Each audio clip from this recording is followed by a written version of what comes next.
Welcome to my presentation where I'll be talking about instructing physical activity. The components of fitness. The components of fitness are strength, aerobic endurance, muscular endurance, flexibility, and body composition. Strength is the ability to carry out work against resistance. Strength is the maximal force you can apply against a load.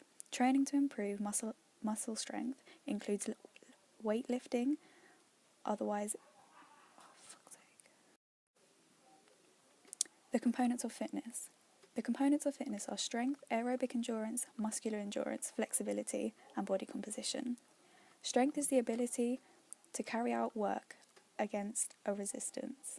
Strength is the maximal force you can apply against a load.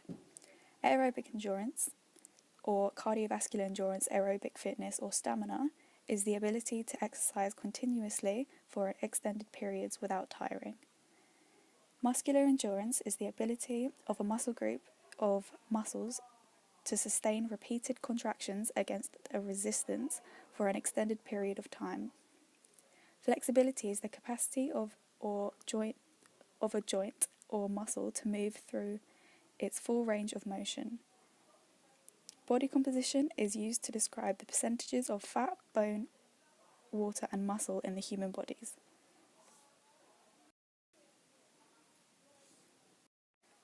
The physiological changes to the body during exercise. These are hypertrophy, increased muscle tone, decreased resting heart rate, increased stroke volume. Hypertrophy is the enlargement of an organ or tissue from the increase in size of its cells. It's caused by a change in some of the genes in the heart, muscle proteins. Diseases such as diabetes, thyroid disease can cause hypertrophic cardiomyopathy. However, the cause of the disease isn't known. Increased muscle tone. Muscle tone can be seen when the muscles are in a state of slight tension and they are ready for action. Muscle tone developed by a regular exercise makes daily tasks such as shopping and gardening easier. It also helps to prevent injury, as good posture reduces the strain on muscles, tendons, and ligaments. Decreased resting heart rate. Your heart rate is the number of times your heart beats per minute while at a complete rest. It is the indicator of physical fitness, as your resting heart rate will decrease as your heart becomes stronger with aerobic exercise. Increased stroke volume. Stroke volume is the amount of blood that is pumped out of the left ventricle to the body with each heartbeat. Stroke volume increases according to how you exercise, because your body needs more oxygen and nourishment, which are both received from the blood. The FIT principle. FIT stands for frequency, which is how often you train, intensity, which is how hard you train, type, which is what kind of training you're doing, and time is how long you train for. Participants can use the FIT acronym to help remember key things to consider when tailoring programs for an individual. Sporting goals. Calculating the target zone also helps access how much aerobic or anaerobic training you need to improve fitness. The PAR-Q form is a health screening document designed for individuals about to take part in a physical activity. It stands for Physical Activity Readiness Questionnaire. The PAR-Q form is a quick, effective way of screening clients and customers about to participate in a physical activity of any kind to ensure you are safely able to take part without risks to yourself. Risk assessments.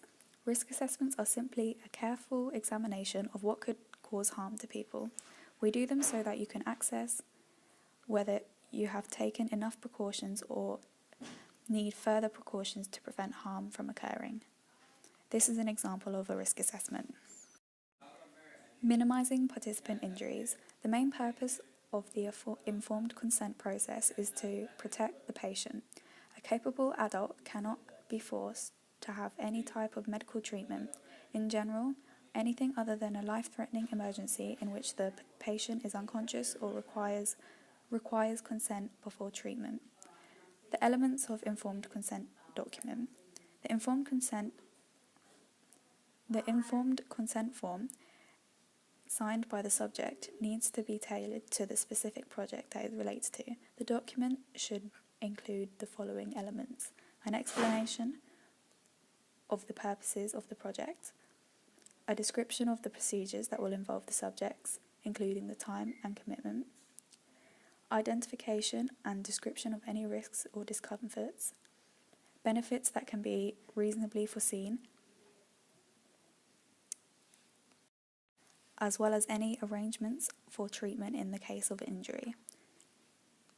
Statements regarding confidentiality, anonymity, and privacy. Identification of the appropriate individual whom the subject can approach regarding any questions about the research. A statement that participation is voluntary, that consent has been freely obtained, and that the subject may withdraw at any time. The Fitness Code of Ethics. When practicing as an exercise professional, you must also hold an adequate liability insurance. This code of ethics and conduct defines good practice for you as the professional in the fitness industry by reflecting the core values of rights, relationships, responsibilities, standards, and safety. Contraindication. A contraindication is any factor that will prevent a participant from exercising that would make the exercise unsafe. Common contraindications to the exercise are blood pressure that is higher than 160 or 100, body fat that is higher than 30%, diabetes, resting heart rate higher than 100, lung disorders, blood pressure medication and blood thinners, joint conditions. If they have any one of these contraindications, they are not able to participate in the physical activity, and if you are unsure, you can refer them to a doctor to be looked at. Warm-ups. A warm-up generally consists of a gradual increase in intensity in physical activity, joint mobility exercise, and stretching, followed by the activity. This is to prevent injuries. Cool-downs. Cooling down after your workout allows for a gradual recovery of pre-exercise heart rate and blood pressure. The end. Thank you for watching my presentation.